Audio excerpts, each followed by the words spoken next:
3 kelas 4C. Sebelumnya perkenalkan, saya Adam Setiawan. Saya Nur Fitriani. Saya Sarah. Kali ini kita akan memaparkan materi yaitu tentang berpikir matematis dalam bentuk poster dan infografis yang telah kita buat. Berikut penjelasannya. Oke, baik. Yang pertama adalah pengertian berpikir. Berpikir adalah proses mental yang melibatkan manipulasi informasi, pembentukan konsep, penalaran, dan pemecahan masalah. Berpikir memungkinkan kita untuk memahami dunia, membuat keputusan, dan bertindak secara efektif.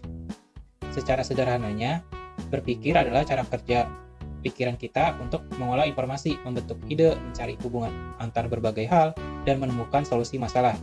Dengan berpikir, kita jadi lebih paham dunia ini, bisa menentukan pilihan yang baik, dan melakukan sesuatu yang benar. Selanjutnya yaitu adalah pengertian berpikir matematis. Berpikir matematis adalah cara berpikir yang melibatkan penggunaan konsep-konsep matematika, logika, dan penalaran untuk memahami dan memecahkan masalah. Berpikir matematis melibatkan kemampuan untuk mengabstraksi, membuat generasi, dan berpikir secara logis.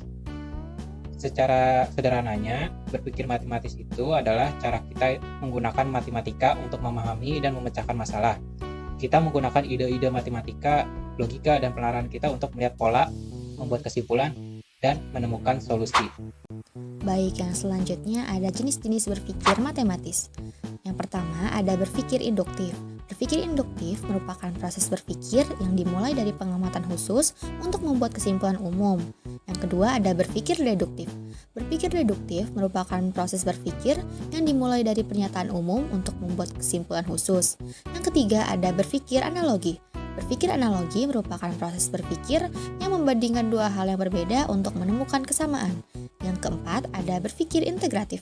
Berpikir integratif merupakan proses berpikir yang menggabungkan berbagai informasi untuk membentuk pemahaman yang lebih komprehensif. Dan yang terakhir ada berpikir abstrak. Berpikir abstrak merupakan kemampuan untuk memahami konsep-konsep yang tidak berwujud atau tidak dapat diamati secara langsung. Yang selanjutnya ada manfaat berpikir matematis. Manfaat berpikir matematis yang pertama yaitu dapat meningkatkan kemampuan pemecahan masalah. Yang kedua, dapat mengembangkan kemampuan berpikir logis dan kritis. Yang ketiga, dapat meningkatkan kemampuan komunikasi. Dan yang keempat, dapat membantu memahami dunia di sekitar kita. Baik, yang selanjutnya adalah pengertian berpikir induktif. Berpikir induktif adalah proses penalaran yang dimulai dari pengamatan atau pengalaman khusus untuk kemudian ditarik kesimpulan umum. Kerangka berpikir induktif ada 4 langkah, yaitu yang pertama, observasi atau pengumpulan data. Dalam tahap ini, kita dapat mengamati beberapa contoh, kasus, atau permasalahan dalam suatu konsep matematika. Yang kedua, menganalisis dan mengidentifikasi pola. Dalam tahap ini, kita mencari hubungan dari contoh, konsep, atau permasalahan matematika tersebut. Yang ketiga, membuat dugaan atau generalisasi. Berdasarkan pola yang ditemukan, dibuatlah suatu dugaan atau hipotesis tentang aturan umum yang berlaku. Yang keempat, verifikasi atau pengujian. Dalam tahap ini, kita dapat menguji hipotesis dengan beberapa contoh tambahan untuk melihat dugaan atau hubungan dari contoh, konsep, atau permasalahan matematika tersebut sudah terbukti benar. Nah, untuk lebih jelasnya, mari kita lihat studi kasus berikut ini. Nah, untuk kasusnya, perhatikan cangkang kerang berikut ini. Setiap ruang cangkang kerang memiliki bentuk segitiga siku-siku dengan panjang sisi luarnya adalah 1 cm. Bagaimana panjang hipotenusa pada ruang cangkang ke N? Selanjutnya itu adalah pembuktian induksi matematika. Induksi matematika adalah teknik pembuktian yang digunakan untuk membuktikan pernyataan matematika tentang bilangan bulat. Cara kerjanya adalah dengan menunjukkan bahwa pernyataan tersebut benar untuk kasus dasar, biasanya N sama dengan 1. Dan kemudian membuktikan bahwa jika pernyataan tersebut benar untuk suatu bilangan bulat K, maka pernyataan tersebut juga benar untuk bilangan bulat berikutnya, yaitu K tambah 1. Nah, berikut adalah langkah-langkah pembuktian induksi matematikanya. Perhatikan pada poster gambarnya, itu yang langkah pertama yaitu basis induksi, yaitu pengecekan untuk N sama dengan 1. Tujuan dalam langkah ini yaitu menunjukkan bahwa pernyataan benar untuk N sama dengan 1 dengan perhitungan yaitu H1 sama dengan akar dari 1 tambah 1 itu sama dengan akar dari 2. Nah, dari sini karena hasil perhitungan sesuai dengan yang diharapkan, maka basis induksi terbukti benar. Langkah kedua yaitu hipotesis induksi. Tujuan dari langkah ini mengasumsikan bahwa pernyataan benar untuk suatu bilangan bulat positif K. Misalkan untuk suatu bilangan bulat positif K, rumus hipotesis induksi benar itu H terhadap K itu sama dengan akar dari K plus 1. Ini adalah asumsi yang kita buat. Kita percaya bahwa untuk nilai K tertentu, rumus ini benar. Selanjutnya, yang ketiga, langkah induksi. Tujuan dari langkah ini membuktikan bahwa jika pernyataan benar untuk K, maka pernyataan juga benar untuk K plus 1. Lihat pada gambar atau poster, ada langkah-langkah secara singkatnya.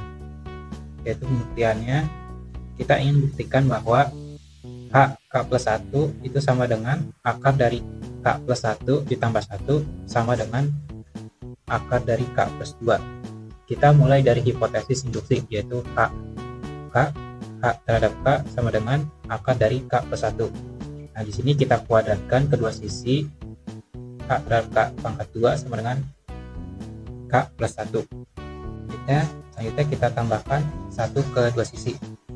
K terhadap K pangkat 2 plus 1 sama dengan K plus 2. Kita ambil akar kuadrat dari kedua sisi, yaitu akar dari K terhadap K pangkat 2 plus 1 itu sama dengan akar dari K plus 2.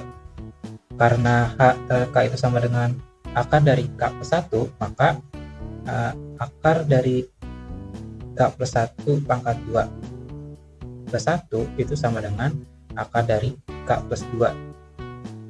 Selanjutnya itu akar dari, kita faktorisasikan, sederhanakan menjadi akar dari K plus 1 tambah 1 sama dengan akar dari K plus 2.